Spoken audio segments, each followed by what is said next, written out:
Hi students, good evening to all.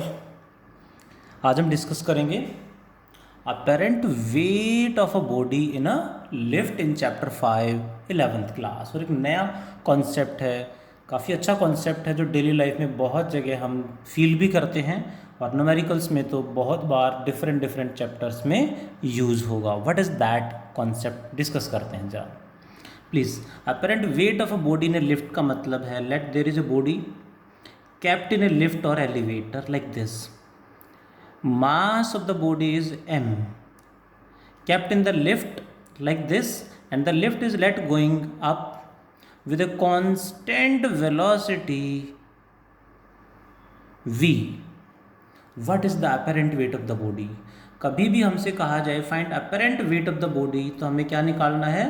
Normal reaction. Apparent weight of the body हमें कह दे normal reaction निकालना है। Normal reaction calculate करने के लिए कहें तो भी सेम कॉन्सेप्ट हमें अप्लाई करना है। और वही it can also be given as reading shown by a weighing machine. Reading shown by a weighing machine हमें कैलकुलेट करने के लिए कहें बाय अ वेइंग मशीन तो भी हमें वही कैलकुलेट करना है नॉर्मल रिएक्शन। समझते हैं ज़रा कैसे कैलकुलेट करेंगे। अच्छा कॉन्सेप्ट है, इम्पोर्टेंट कॉन्सेप्ट है। सबसे बड़ी बात एनसीईआरटी में ऐसा क्वेश्चन है और अक्सर डिफरेंट डिफरेंट एग्जाम्स में बहुत बार यहाँ से क्वेश्चन आ चुका है, आता रहता है। ध्यान देंगे, इसमें एक छोटा सा पॉइंट ऐड करूँगा। हमें क्या कैलकुलेट करना है? तीनों में अपेरेंट वेट बोलें, रीडिंग के लिए बोलें, नॉर्मल रिएक्शन के लिए बोलें, हमें नॉर्मल रिएक्शन कैलकुलेट करना है। बट ध्यान रखें we will calculate normal reaction as it is कब? जब आंसर किस में चाहिए? In newton. हम नॉर्मल रिएक्शन कैलकुलेट करेंगे जब आंसर किस में चाहिए? न्यूटन में। Answer will be in newton. Newton में आंसर चाहिए तो हम डायरेक्ट नॉर्मल रिएक्शन कैलकुलेट करेंगे, we got the answer. But यदि आंसर रीडिंग किलोग्राम में चाहिए, आंसर किस में चाहिए? किलोग्राम में, तो फिर नॉर्मल रिएक्शन डिवाइडेड बाय जी कर देंगे, आंसर केजी में आ जाएगा।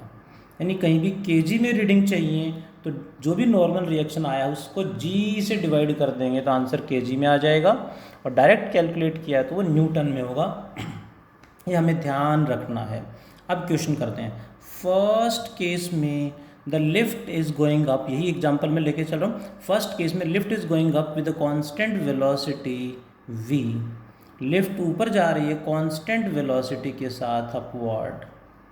What is the reading now? What is the normal reaction now? What is its weight? mg downward. Normal reaction perpendicular to surface of contact like this, that is acceleration कितना है? Velocity constant means acceleration is zero. Acceleration zero है तो reading will remain same equal to mg। यानी यहाँ पे कोई person weighing machine के ऊपर खड़ा है तो उसकी रीडिंग उसके वेट के इक्वल आएंगी। But in the same lift we will change the situation. In the second case the same lift carrying the same block but now going up with an acceleration a। अब acceleration A के साथ lift ऊपर जा रही है, acceleration means velocity increase हो रही है। What is the normal reaction now? What is its weight? mg downward. Normal reaction perpendicular to surface of contact like this.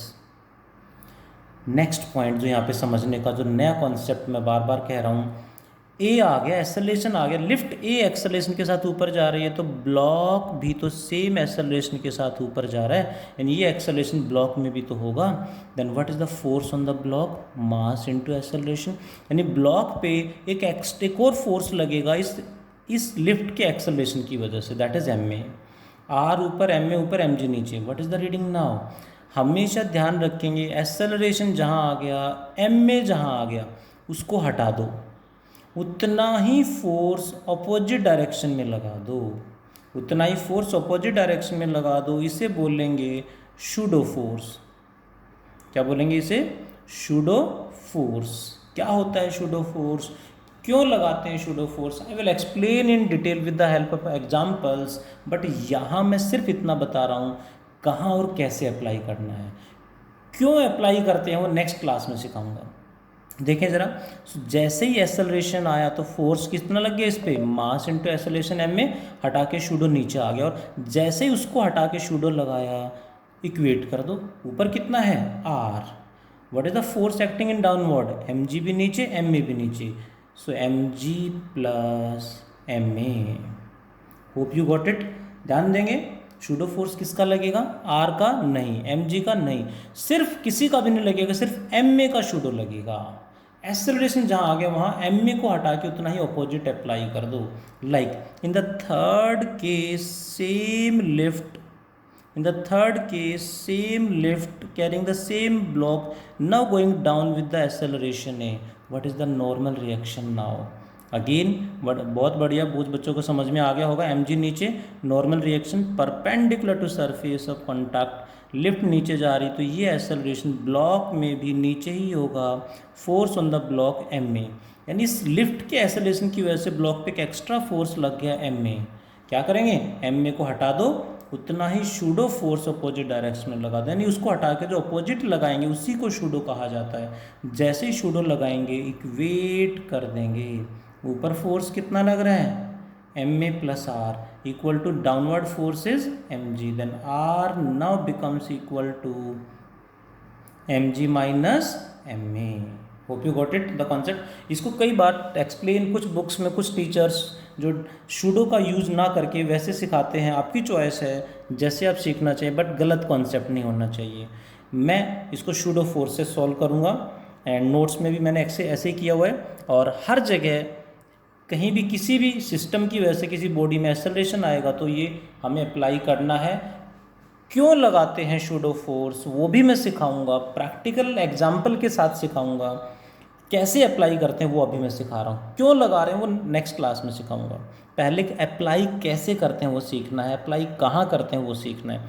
In the fourth case same lift is there carrying the same block but the lift mechanism fails, यानी rope of the lift breaks and falls down freely, freely means a becomes equal to g, what it is freely falling lift बन गई है, free fall कर रही है, रोप break हो गई है, freely falling lift. What is the answer now, अब आंसर क्या होगा, same steps, it's weight M G downward, normal reaction perpendicular to surface, A नीचे है तो इसमें भी ए नीचे ही होगा, फोर्स एम में नीचे का शूडो ऊपर आ जाएगा, सबको समझ में आ जाना चाहिए।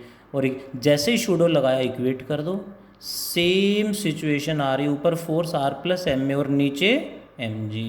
What is R now, it becomes M G minus M A, and we know a equals to g, so by putting the value it becomes r equals to mg minus mg, the reading will become 0, that is, यानी pseudo force कहाँ apply करना है वो मैंने lift के एक example से बताया, कहाँ और कैसे अप्लाई करना है।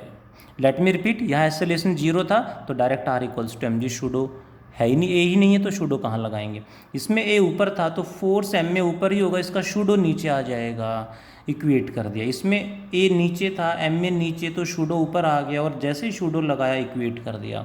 सेम केस, एम में नीचे है, हटा के शूडो ऊपर, हटा के ये हट गया है, शूडो ऊपर लगाया और इक्वेट कर दिया, आंसर आ गया। यानी अब ध्यान रखेंगे 11th क्लास में पूरे साल हर चैप्टर में, 12th में हर पूरे साल हर चैप्टर में एक्सेलरेशन जहाँ आ गया किसी भी सिस्टम की वजह से, वहाँ शूडो लगाना है। कैसे लगाना है वो मैंने सिखा दिया है, क्यों लगाना है, शूडो फोर्स अप्लाई क्यों करते हैं, why pseudo force, why pseudo force, ये मुझे एक्सप्लेन करना है नेक्स्ट क्लास में। वाई शूडो फोर्स ये मैं नेक्स्ट क्लास में एक्सप्लेन करूँगा। इस तरह का क्वेश्चन अक्सर एग्ज़ाम्स में पूछ लेते हैं, अक्सर एग्ज़ाम्स में आता है। इस तरह के कुछ और क्वेश्चंस भी मॉड्यूल में अवेलेबल हैं, स्टडी मटेरियल में है, एनसीईआरटी में बिल्कुल एज इट इज़ एनसीईआरटी का एक क्वेश्चन है जो आपको करना है। प्लीज़ ध्यान दें, जो इस तरह के क्वेश्चंस हैं वो एनसीईआरटी में भी हैं, वो एनसीईआरटी जो है वो स्टडी मटेरियल में अवेलेबल है वो क्वेश्चंस, और स्टडी मटेरियल यानी मॉड्यूल बुकलेट में भी हैं, फिजिक्स एम्पलीफायर में भी हैं, वहाँ से इससे रिलेटेड न्यूमेरिकल्स साथ के साथ अटेम्प्ट कर लें। क्यों अप्लाई करते हैं वो नेक्स्ट क्लास में सीखेंगे। आज इतना ही पढ़ते हैं। Thank you all, take care.